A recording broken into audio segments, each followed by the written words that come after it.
Okay, we have a series of questions from the Grunt of Monte Cristo. I'm going to read them. You used to be all militia all the time, on the verge of going underground, to kick some ass where the rubber was really hitting the double track. The moment I first heard you present your tax strike, the word stood out, non-violent. When did this happen and why? Some people really want to know. All the balls in this fight are not on the non-violent only options, and you know it, so why the silence? Isn't this just a little bit presumptuous and insulting to those preparing for more than just going to prison? I don't think that, I don't get any strong indication that there genuinely is a lot of that. I think that a lot of that militia stuff is being totally talked up, and my touchstone for that is the fact that all of these people are operating in total anonymity. Okay, I really, really have a hard time with people who will not sign their name to what they say. Okay, there's so much talk going on in all of these forums and all of this flag waving and oh yeah, and I've been hearing this myself personally my entire life. I mean, there were people that I grew up around that were like, oh yeah, it'll be from my cold dead hands, and they'll have to kill me in my driveway. And then those exact people have since turned on me and told me how stupid I am. And I'm just not getting the sense that it's there. Number two is the fact I'm making the point about the tax strike, saying that the tax strike is the last non-violent remedy to all of this. It's the last option on the table for the people of this country. Don't you think that the non-violent option should be put on the table first and presented first? Isn't that what the Founding Fathers did? Didn't they try over and over and over to petition the crown, the king, back in England?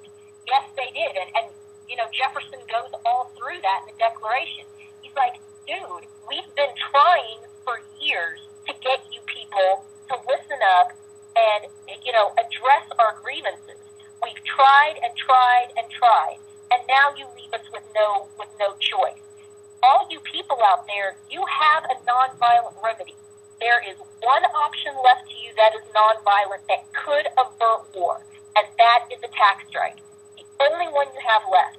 Don't you think maybe we should investigate that first and put that on the table first, instead of trying to set up a bunch of armchair quarterbacks who, truth be told, are probably 65-year-old men who are clinically obese, who couldn't walk across the street without being out of breath. I mean, seriously. That's kind of the class of people that we're talking about. Let's let the truth be known about this. All this talk and all this bravado and all this bluster, and you know, it's so funny, I know that this is true and I see proof of it because you can get on these websites and you can get on these threads, and I'm reading this, and there's guys out there claiming that they've known me for years. Oh yeah, I used to go shooting with her. I used to go to the range with her. I'm totally friends with her. Okay, I can count the number of people that I've been shooting with in my entire life on one hand, and I could still have fingers left over to pick my nose with. So, you know, some punk going by the handle Bald Eagle 1776 on some damn chat forum who's claiming that he's my best friend from 15 years ago is completely and totally full of crap. And I see that all over the place. Okay? So there's a lot of guys who get on the internet under the mask of anonymity, who make themselves out to be this, that, and the other, and you know what? You can believe less than 1% of it. Yeah. There are a few guys out there that are hardcore and that are for real. Yeah, there are. Is it all of these people who are posting on the internet that way? Oh, hell no. Yeah.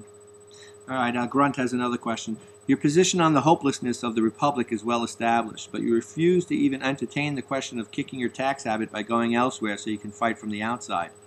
Other people talk about this as a strategy, and it's historically strong.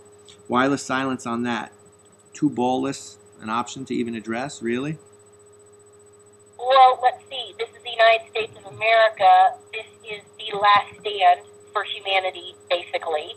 So I don't know what the historical precedent is of running off and then fighting from the outside.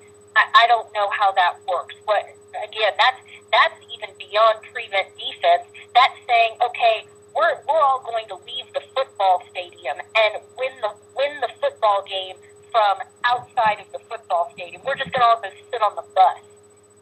No, I don't think so. I don't think so. Again, it's just all this chicken shit, trying to avoid.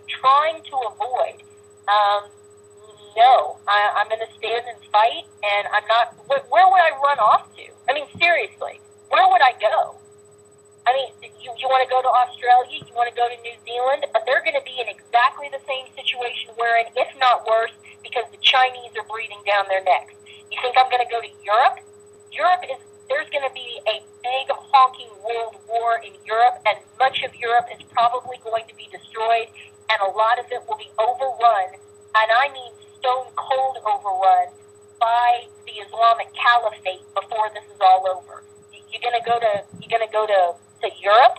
You're going to go to Central America. You're going to go to South America, where, let's see, the drug cartels are basically in charge now, and they're in an explicit alliance with Islam.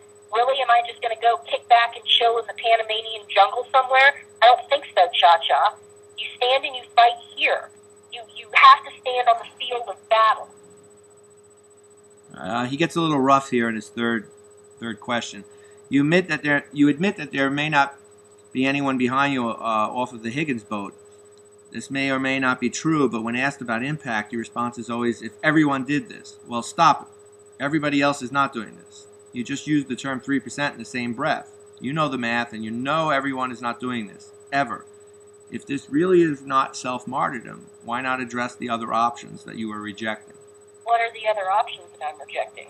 Seriously, what options do we have now? I think you already addressed one of the options in the number 2 question about fighting from the outside. That's not going to work, because eventually there's nowhere left to run. This is the last stand, so therefore there is nowhere left to run. Yeah, let's win this battle by abandoning the field of battle. All right, Grunt says, despite the pointedness of these questions, I support what you're doing, but only because I acknowledge that everyone is called to their own way of making a stand. You usually appeal to intellectual arguments that are universal and apply to everyone. But is that what this is, really? Or is this a personal revelation? Or is there a personal revelations aspect to this, an inner calling for you? That would be important to specify, because it would help others who are trying to make sense of their own callings. In any case, God bless you on your way, Anne. Well, it is a personal call in the sense that every single human being is called to heaven. That is the end. That is the telos, the end, the desired destiny of every single human being. God does not create anybody that is damned from the moment of their creation.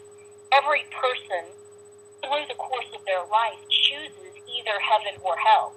So is there a personal call for me to do everything I can to get myself to heaven, and then as a corollary of that, to set a good example so that other people might get to heaven too, so that I might be some sort of a conduit of grace that ends up getting people to heaven? That is the end game in all of this. And that's what people just cannot get their heads around and cannot understand. And the Grunt of Monte Cristo is himself Catholic, and he doesn't understand it. He thinks that the ultimate end of all men is to have a nominal middle-class existence and to not be bothered and to not have to go to prison. And heaven forbid that anybody should actually die fighting in a war or anything like that. He, along with everyone else, thinks that kind of existence is the end for human beings. And that's all that we're driving toward, and that is what we should all be orienting our lives towards. That is false. The end of our lives